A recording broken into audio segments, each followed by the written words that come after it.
నమస్తే, welcome to digital news. ముందుగా headlines.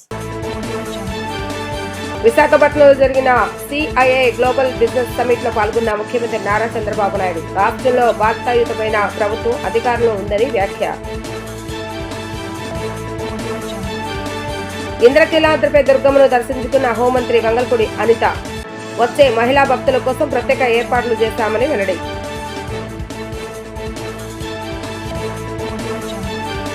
ప్రారంభమైన ఏపీ అసెంబ్లీ సమావేశాలు, పలు కీలక అంశాలపై చర్చ.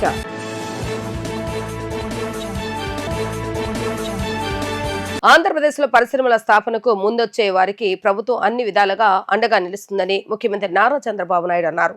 రాష్ట్రంలో బాధ్యతాయుతమైన ప్రభుత్వం అధికారంలో ఉందని ఆయన స్పష్టం చేశారు. కేవలం ఈజ్ ఆఫ్ డూయింగ్ బిజినెస్ మాత్రమే కాదని స్పీడ్ ఆఫ్ డూయింగ్ బిజినెస్ లో తమతో ఎవరు పోటీ పడలేరని ఆయన పారిశ్రామికవేత్తలకు భరోసానిచ్చారు.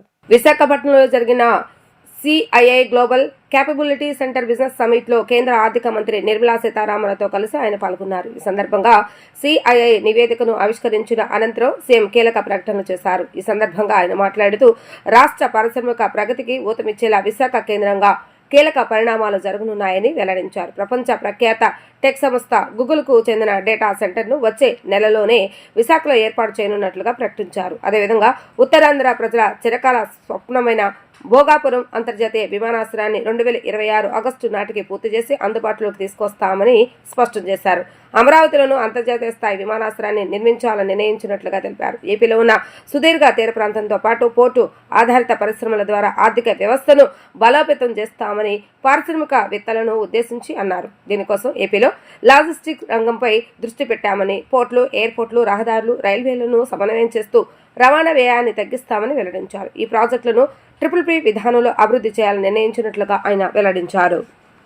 We are creating one of the best infrastructure now. Hyderabad, we are having an advantage of climate. Andhra Pradesh is having an advantage of sea coast, 1,000 kilometers. And also we are planning port-led economy. Because of all these